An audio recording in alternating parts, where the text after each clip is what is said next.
A new memoir is giving people a behind-the-scenes look into George H.W. Bush's post-presidency life. The Man I Knew was written by the 41st president's chief of staff, Jean Becker. She served by the president's side for more than 2 decades, helping bring his plans and ideas to life. Becker says Mr. Bush was not only her boss, but her mentor, friend, and biggest cheerleader. Jean Becker joins me now. Jean, thanks for being here. You opened your book with a story about. Actually, I'm going to say I thought it was illustrative not only of your relationship with the former president, but also about who he was at his core. I'm not going to say what it was about, except to have you start off by telling us the last words that President Bush said to you. Lana, thank you so much for having me tonight. I'm having so much fun talking about this book and talking about George Herbert Walker Bush. I still miss him. He's been gone for a couple of years. So the day he died, the last conversation, the last words he said to me, I was holding his hand. We knew that he was going to slip away that day. And I was the only one in the room for that moment in time. And I had a tiny little cough. I think I had a tickle in my throat, and his eyes flew open. And he looked at me and he said, "Jean, are you okay?" And Lana, it just touched me. Even when he was dying, he was thinking of the other guy. And that was classic George Bush. He always thought of the other guy. And I also felt you wrote about it so beautifully. Yeah. He thought of the other person all the time. Well, you also talk about Mr. Bush's 1992 re-election loss to Bill Clinton. Tell us how he coped with that. You know, it was a tough year. That 1993, I call it, he spent the year licking his wounds. President Bush was one of the biggest persons I think I've ever met. And he was very social and loved to go out and have fun and be with people. And he was sort of quiet that year. Mrs. Bush actually wrote in her diary, I found out later, that she was just a little worried about him. And later in the year, he confided in his good friend, author George Plimpton, that he had spent a lot of time that summer in Kennebunkport just watching the waves come in. But then I love that you're showing these pictures of him and President Clinton. This is so President Bush. He licked his wounds. I think he woke up one morning and decided, okay, enough of that. He just wasn't one to whine or wallow in self-pity. He's one of the least self-absorbed people I think I ever met. And as everyone now knows, he eventually became best friends with President Clinton, or as Barbara Bush called them, the odd couple. They did a lot of good for this world, Lana, through their friendship.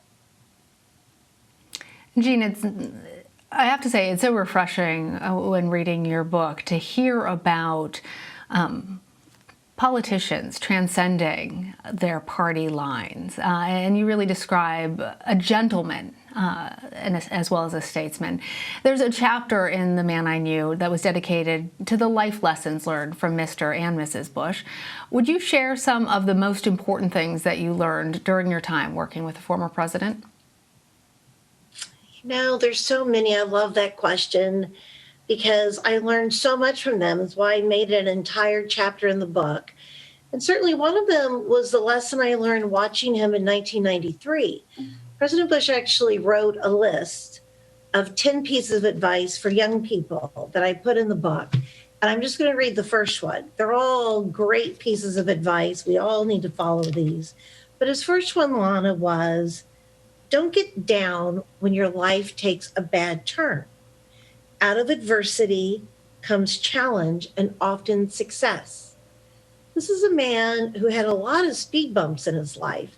He was shot down during World War II, lost his 2 crew members. He and Mrs. Bush lost a 3-year-old daughter to leukemia in the 1950s. He had political ups and downs, and of course, he lost his re-election bid for the White House. But he always managed to find the silver lining, to move on with his life. He had too much to give. He also had a servant's heart. He wanted to make a difference. He wanted to give back. And I learned I don't like whiny people, and that's thanks to George Herbert Walker Bush. Whiny people is one of my pet peeves because he never whined about anything. Jean, you know that there are a lot of people who came to like George H.W. Bush more after his time in the Oval Office, and in fact, you mention a few times in the book that the former president didn't like to talk about legacy. He disliked the word. So let's avoid the word legacy. And I'm just going to ask, independent of political affiliation, what contribution do you think George H.W. Bush made that continues to resonate? Certainly, Lana, I do think it's the fact that he had a servant's heart. You know, his foundation, Points of Light, is still going strong today. In fact, I had a Points of Light board meeting this afternoon. And when he founded that foundation, his quote was, "Any definition of successful life must include service to others." President Bush felt that every problem in America was being solved by someone somewhere. And if we just work together, we could solve our problems. It's what he and Bill Clinton did.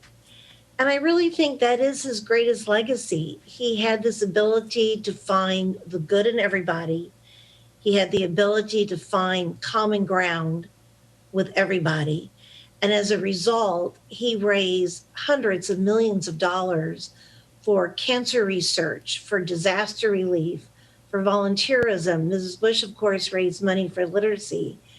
He became great friends with not only Bill Clinton, but with President Obama. They became very close in the end.